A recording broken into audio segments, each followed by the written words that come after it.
राधा शादी से पहले एक सरकारी हॉस्पिटल में नर्स की जॉब करती थी। उसका एक फैमिली फ्रेंड था जिसका नाम राहुल था। वह राधा का दूर के रिश्ते से कजिन लगता था। राधा शुरू से ही उसके टच में रही थी। जब राधा की शादी नहीं हुई थी तब वह कभी कभी उससे मिल लिया करती थी और उसके ऑफिस भी चली जाती थी।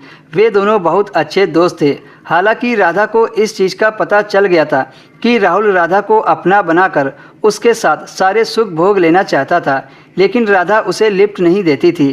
फिर कुछ समय बाद राधा की शादी हो गई तो वह अपने ससुराल चली गई, लेकिन राधा राहुल से जुड़ी रही और उससे अक्सर बात कर लिया करती थी। एक दिन राधा को पता चला कि राहुल उसके फैमिली फंक्शन में उसके शहर आ रहा है। चूँकि वह राधा के परिवार से जुड़ा हुआ था तो उसे भी राधा के घर पर होने वाले फंक्शन में आने को इनवाइट किया गया था। राहुल ने राधा को बताया कि मैं कोलकाता आ रहा हूँ। यह सुनकर राधा बहुत खुश हुई। राधा ने सोचा चलो अब मैं राहुल से भी मिल लूँगी और मुझे उसको कुछ बताना भी था।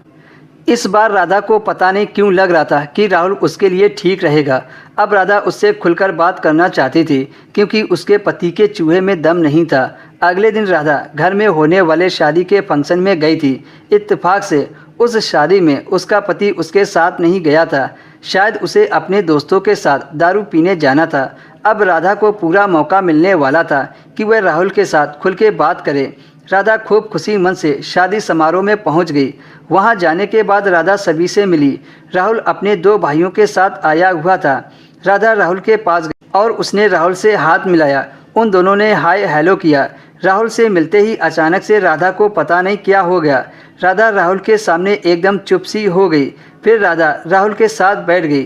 फिर वह दोनों बातें करने लगे। फिर राधा ने कहा कि चलो कुछ खाते हैं, तो वह दोनों खाने के लिए चले गए। राहुल ने कहा वैसे तुमसे एक बात बोलूं? राधा ने कहा हाँ बोलो ना। फिर राहुल ने जो कहा उसे सुनकर राधा बहुत खुश हो गई। राहुल ने राधा को मुस्कुराते हुए कहा कि तुम पहले से ज़्यादा सुंदर हो गई हो और आज तो कमाल की पीस लग रही हो। फिर राधा ने भी राहुल से कहा कि मुझे तुमसे कुछ ज़रूरी बात करनी है। राहुल ने राधा का हाथ पकड़ते हुए कहा हाँ बोलो क्या बात है। राधा ने कहा ये ऐसी बात है जो यहाँ नहीं बताई जा सकती। मुझे तुमसे अकेले में बहुत ज़रूरी बात करनी है। राहुल ने कहा अच्छा ऐसी बात है तो चलो कार में बैठकर बात करते हैं। राधा ने कहा ठीक है चलो। फिर राधा राहुल के पीछे पीछे जाने लगी।